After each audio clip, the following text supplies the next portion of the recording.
Desde Alaska hasta la Patagonia, entérate de todo lo que pasa en nuestra América.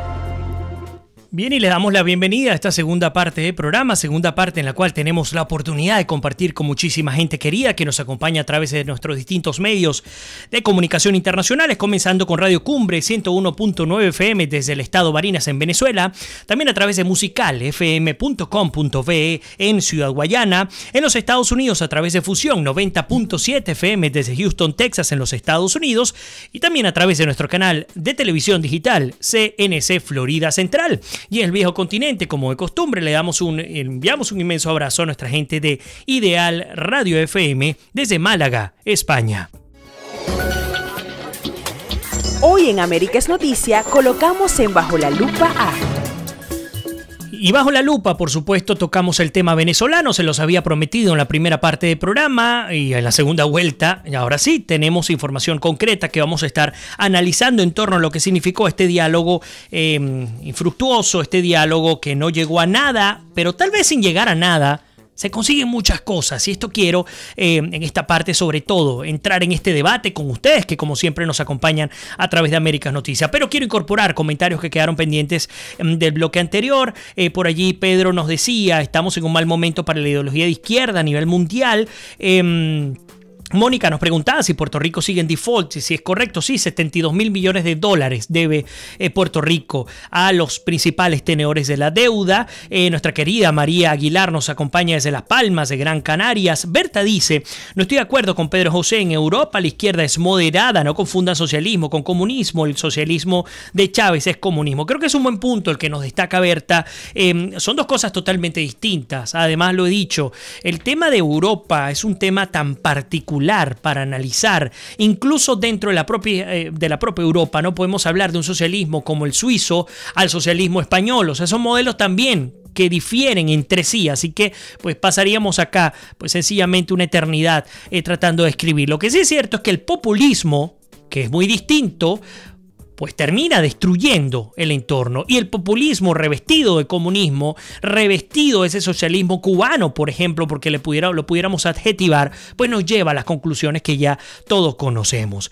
Fabiola nos saluda, Fernández nos saluda desde Chile. Qué bueno que estás por acá y que estás escuchando el programa, y también que puedas darnos tu opinión, porque al fin y al cabo de eso se trata. Nuestra querida Raquel desde Australia nos saluda, Ricardo Rodríguez también, y Pedro nos dice justamente el tema que les pase el borrador, lo voy a hacer hablando pues sobre el gobierno venezolano, que lo que trata es de manipular la opinión internacional y la nacional también. Creo que incluso hoy día está, la mayor efectividad la puede tener es en Venezuela, afuera no tanto. Fíjense lo que ocurrió.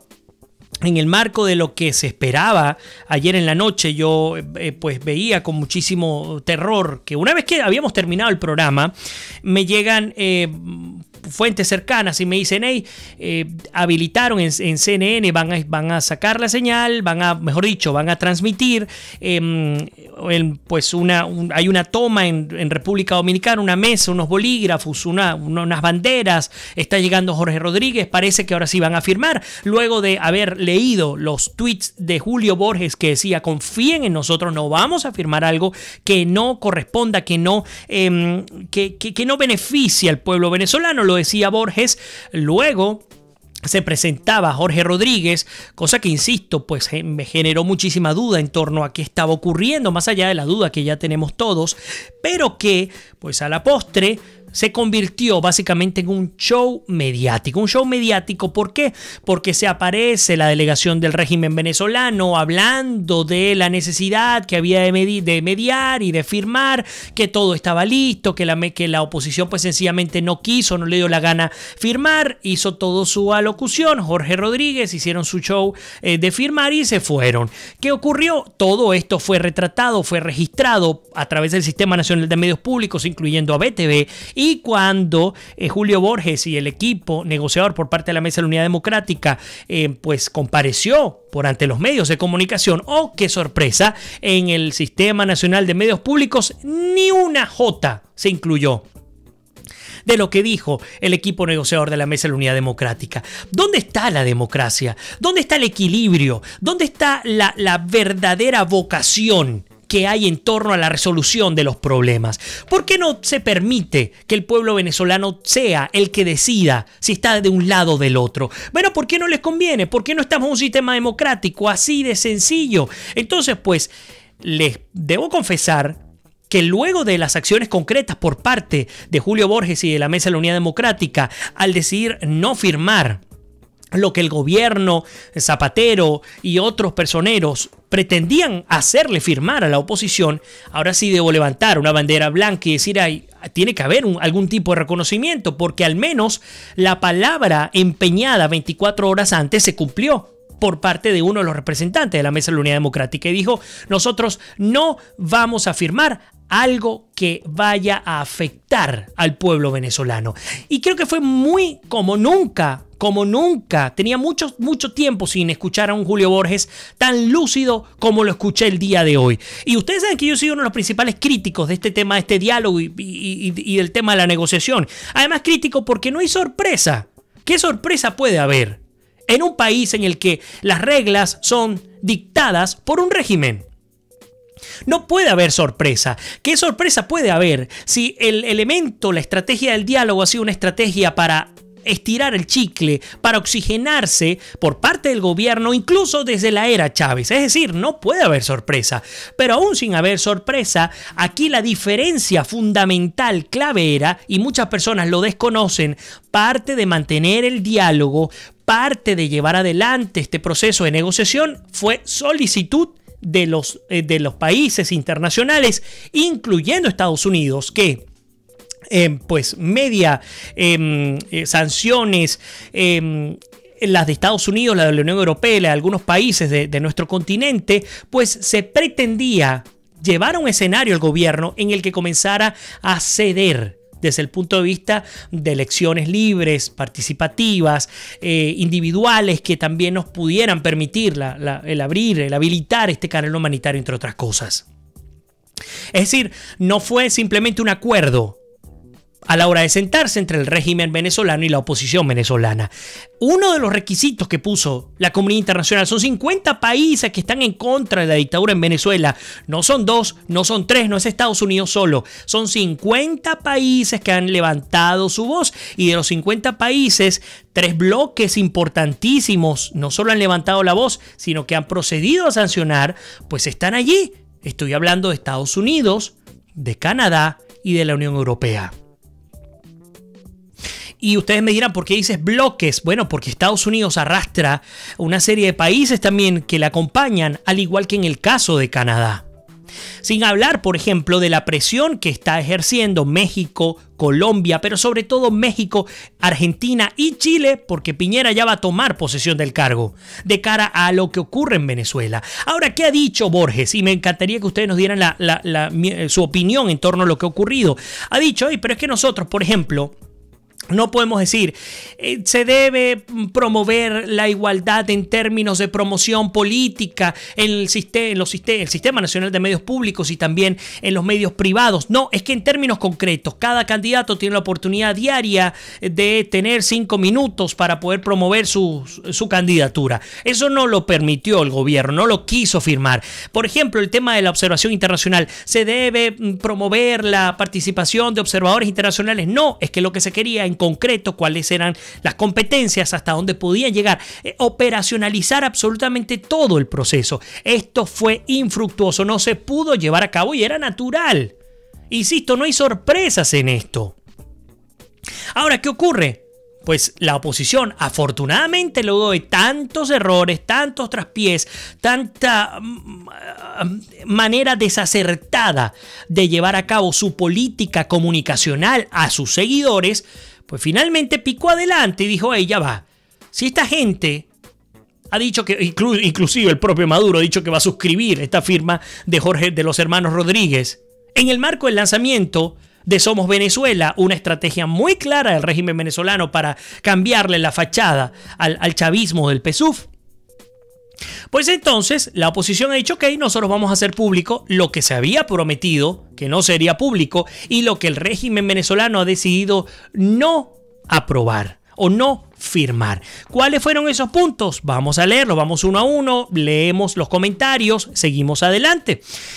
Este documento que tengo en mis manos y además ha sido publicado por la Unidad en Venezuela, insisto, muy criticada desde esta palestra periodística. No es que lo estamos haciendo o que nunca lo hemos hecho y que siempre hemos estado a favor de una posible negociación. Es que estábamos claros en cuáles serían las consecuencias, cuál sería el resultado de este diálogo. Pero aún así hay que aplaudir cuando se corresponda. Ahora fíjense. El documento, insisto, era el que tenían los cancilleres al finalizar la ronda o la jornada de negociación del 1 y 2 de diciembre. Estaba casi que pulido, pues finalmente ustedes saben cuál es el resultado. Lo primero, es lo que particularmente nos preocupa más, es el siguiente. Las sanciones contra Venezuela. Esto básicamente es lo que le interesaba al régimen venezolano, más nada. Porque el régimen venezolano sabe que la oposición venezolana está desarticulada. Y no solo que lo sabe, sino que es el gran autor de la desarticulación. Entonces, el primer punto dice lo siguiente: el gobierno y la oposición acuerdan trabajar conjuntamente para que se revisen y supriman las sanciones internacionales al país que bloquean capacidades financieras para atender necesidades básicas del pueblo venezolano. Por tanto, una gran falacia. O sea, ahora resulta que las sanciones son las que nos han llevado a pasar hambre, a no tener las medicinas, a no tener la atención. Y no, por ejemplo, la corrupción que dilapidó 300.000 millones de dólares, que hoy día nos tendrían nadando literalmente en riquezas. Entonces el primer punto era claro, que era lo único que le interesaba al régimen venezolano: conseguir que las sanciones se eliminaran, se suprimieran, se evaluaran, se flexibilizaran. Dice, por lo tanto, se crea una comisión bilateral para las oportunas gestiones ante la comunidad internacional. La comisión comenzará a funcionar en un plazo de 15 días. La continuidad de estas gestiones se superará al cumplimiento del resto de los acuerdos. Este era el primer punto. Vamos a ver los comentarios. Insisto, era la clave para el régimen venezolano. ¿Cómo hacemos para que nos quiten estas sanciones? Porque hay que estar claro.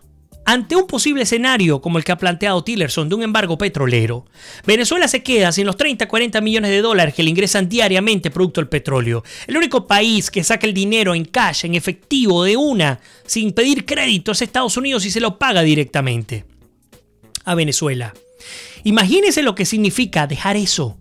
Además, Estados Unidos comprando petróleo pesado, como el venezolano, y teniendo la capacidad de refinarlo y devolviéndoselo, porque no solamente el embargo sería la compra, sino también la venta de combustible. En Venezuela, la gasolina que usted le coloca a su carro no se produce en el país. No hay capacidad de producción. Han sido destruidas las refinerías.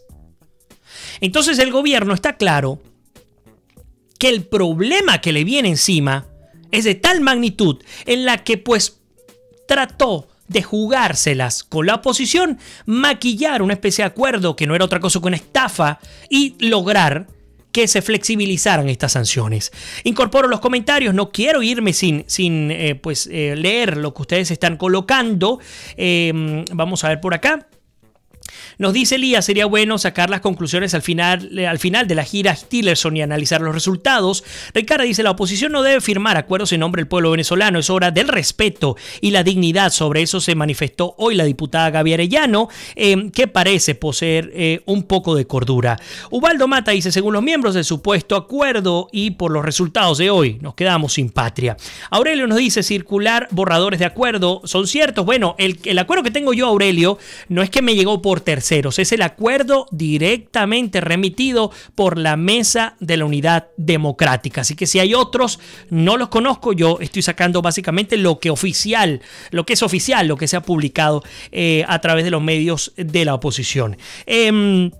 Pero Fernández dice, bueno, hablando por ejemplo del tema, te respeto mucho, admiro tu apreciación, pero mi firme convicción es que ya se ha demostrado en Venezuela que el socialismo es solo populismo con algo de dinero para cumplir promesas altruistas, etcétera. Hablando del tema de Europa, Clara nos saluda desde Miami, gracias por estar allí conectada, bienvenida a tu casa.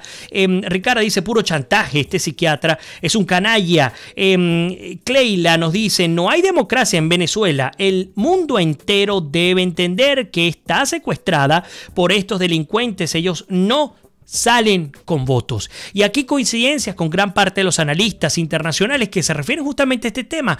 ¿Qué necesidad?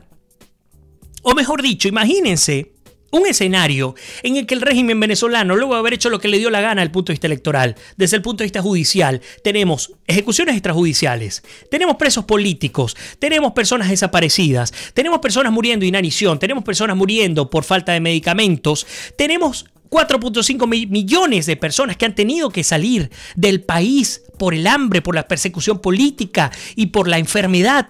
Tenemos más de 300 mil millones de dólares regados por el mundo, incluyendo a los narcotraficantes, a los corruptos, que se encuentran disfrutando de las hieles del poder.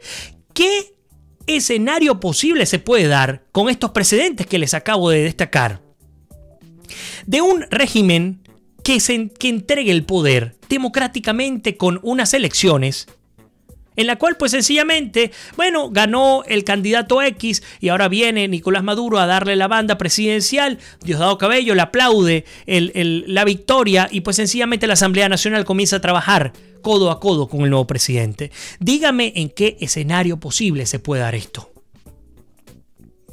Tan no se puede dar que las más mínimas peticiones por parte de la oposición para conseguir un poder electoral independiente, ni siquiera eso lo pudieron cumplir, mucho menos van a cumplir una elección que sea verdaderamente independiente.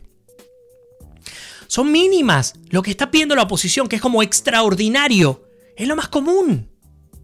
Y eso es lo triste. Cuando hacemos de lo ordinario algo extraordinario, las cosas tienen que estar mal, señores. Cuando aplaudimos porque el gobierno decidió, por ejemplo, caso hipotético, cambiar, porque además es un tema de decisión de gobierno, porque como controla todo, de cambiar los magistrados del Consejo Nacional Electoral, que estamos convirtiendo algo ordinario en algo extraordinario, las cosas tienen que estar mal. Cuando aplaudimos que un alcalde puso luces y asfaltó una calle como algo único en la historia, pues las cosas tienen que estar mal. Eso es lo ordinario. Eso es lo común. Ese es el deber. Y allí entendemos qué tan bajo hemos caído desde el punto de vista social. Entonces volvemos al punto. Bueno, el régimen venezolano ¿qué necesitaba? Bueno, lo que necesitaba básicamente era obtener una negociación en la cual las sanciones se flexibilizaran, se estudiaran y se eliminaran. Y es el único poder, el único as que tiene la oposición, es justamente ese relativo a las sanciones. Por eso es que la Unión Europea ha sido tan dura y tan tajante, por eso es que Estados Unidos ha sido tan tajante, por eso es que Canadá ha sido tan tajante y por eso es que vamos a estar viendo la presencia mucho más activa del continente, especialmente les he dicho de Argentina, de Chile y de México. Bien, sigo incorporando los comentarios. Cleila nos dice: 50 países que levantaron la voz ahora, pues en las reuniones de la OEA no votaron, no hicieron nada. Bueno, y además aquí hay que entender que no solamente se trata de la OEA, pero si de tratarse de la OEA, vale la pena también destacar cómo los petrodólares, como Petrocaribe, como una estrategia política impulsada por Chávez en su oportunidad, causó efecto en la institución diplomática más antigua del mundo. ¿Ustedes saben cuál es? No es la ONU, es la OEA. Y hemos visto cómo países enteros se callan la boca y se convierten en cómplices de lo que ocurre en Venezuela solo por mantener su cuota de unos cuantos galones de petróleo o barriles de petróleo diario. Por supuesto. Además, islas pequeñas, países pequeños, que no tienen mayor fuerza en el continente. Pero como en democracia el voto es 1-1, pues tenemos las consecuencias de lo que ocurre hoy día en estas organizaciones. Cleila nos continúa diciendo: mientras tanto, tomaban café y discutían la dichosa Carta Democrática, los venezolanos luchando con piedras y palos y ellos con armas. Esos delincuentes no salen con votos. Ricarda nos dice, hablando del tema de Tibisay, Lucena en cadena, seguramente ya estará dando la fecha probable. Todo parece indicar que el gobierno va a seguir adelante, el régimen venezolano va a seguir adelante con su atropello, ni siquiera la democracia, pues ya democracia no existe, con su atropello a los venezolanos, y va a lanzar esta elección presidencial totalmente ilegal, totalmente inconstitucional, para probablemente el 22 de abril. Y además, una elección presidencial donde no se va a reconocer presidente. Y ya los grandes países de nuestro mundo lo han dicho, así como está Tarek William Saab, supuesto fiscal general de la República, que no puede salir ni a la esquina, que ni siquiera lo invitan a las reuniones de fiscales en el continente. Sigue apareciendo Luis Ortega Díaz en estas reuniones como la fiscal general de la República. Así va a ocurrir en el caso en este caso sería Maduro, porque además ni siquiera internamente tiene la posibilidad de optar por otro candidato. A ver, Glu Glu nos dice, como siempre, este gobierno jamás actuará de buena manera. Hoy Delcy Rodríguez presentó su partido político ante el fraude de la Tibisay, Lucena culpable de lo que está sucediendo en Venezuela. Esto es para hacer ver que hay varios partidos políticos, por supuesto, y seguramente va a ser azul, además, ya lo vamos a ver. Además, un nombre tan particularmente importante como Somos Venezuela. Pedro nos dice, la oposición tiene un capital pues de respaldo que nunca había tenido en todo el mundo y debe saber usarlo. Por allí Matilde López nos saluda, dice, última hora, bueno, hablando por ultimato al régimen SOS Venezuela o SOS Venezuela, emergencia, ayuda a Venezuela. No le llames gobierno, dice Clayle, tienes toda la razón, refiriéndose a este régimen como unos delincuentes. Es el término correcto. El mundo entero debe entender que Venezuela está secuestrada. Ellos no van a entregar, ellos salen. Bueno, no lo puedo decir porque estamos al aire libre, mejor dicho, al aire libre, no al aire, a través de nuestros medios de comunicación latinoamericanos. María Aguilar dice, pienso que la oposición se ha dado cuenta o están claros que también pueden ser perjudicados por ser sancionados a nivel internacional por colaborar con el régimen. Rafael Soto nos acompaña desde Guayana.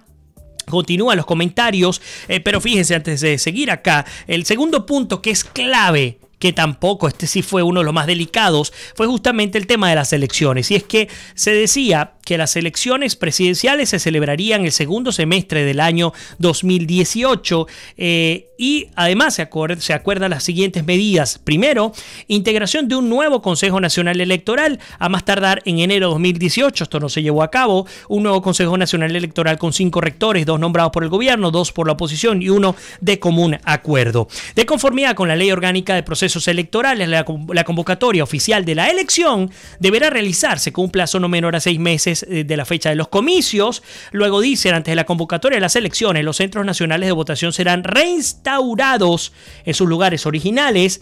También dicen la invitación a las misiones de observación internacional independientes con apoyo de la Organización de las Naciones Unidas deberá ser incluida en la convocatoria oficial de la elección. Otro punto, el respeto al voto de los ciudadanos venezolanos en el exterior, un punto clave para nosotros, y tomando en cuenta las dificultades para la expedición de pasaportes y documentos de identidad, otro elemento que el gobierno no le podía, no le conviene. Imagínense ustedes 4.5 millones de venezolanos en el exterior, por lo menos que la mitad vote. Son 2 millones de votos que están afuera, regados, y que el gobierno, por supuesto, haría todo lo posible para que no lograran llegar a las urnas electorales. También la revocación de las inhabilitaciones, la equidad en el acceso a los medios, el plan República que realmente no interfiera en las actividades de la mesa de votación. También el tema de la normalización institucional, el desacato que tenía que levantarse a la Asamblea Nacional en 15 días, la recuperación de los poderes de la Asamblea Nacional. También el tema de la situación económica y social, hablar de cómo se abordaría la cooperación para la mejora del abastecimiento de medicinas y productos alimentarios en Venezuela. También la Comisión de la Verdad, lograr liberaciones inmediatas en aras de la convivencia y la reconciliación. Lamentándolo mucho, el tiempo se nos ha ido, muy rápida esta discusión, muy densa además, hablar de este tipo de temas sobre Venezuela, se nos ha ido el tiempo, así que les agradezco a todos por estar allí conmigo, con nosotros, por darnos su opinión, por entrar a discutir profundamente los temas de lo que ocurre y lo que acontece, en este caso hablando de Venezuela. Sí les pido, mañana vamos a continuar con esta discusión, vamos a ampliar los puntos que no pudimos ampliar el día de hoy, solamente nos quedamos con la ampliación del punto número 1 y apenas arrancando el punto número 2, y por supuesto incluir la información a partir de lo que ha dicho Tibisay Lucena, rectora del Consejo Nacional Electoral, y las últimas reacciones por parte de la oposición venezolana. Así que, como siempre les digo, que Dios me los bendiga, se les quiere, se me cuidan y nos despedimos. Será hasta mañana.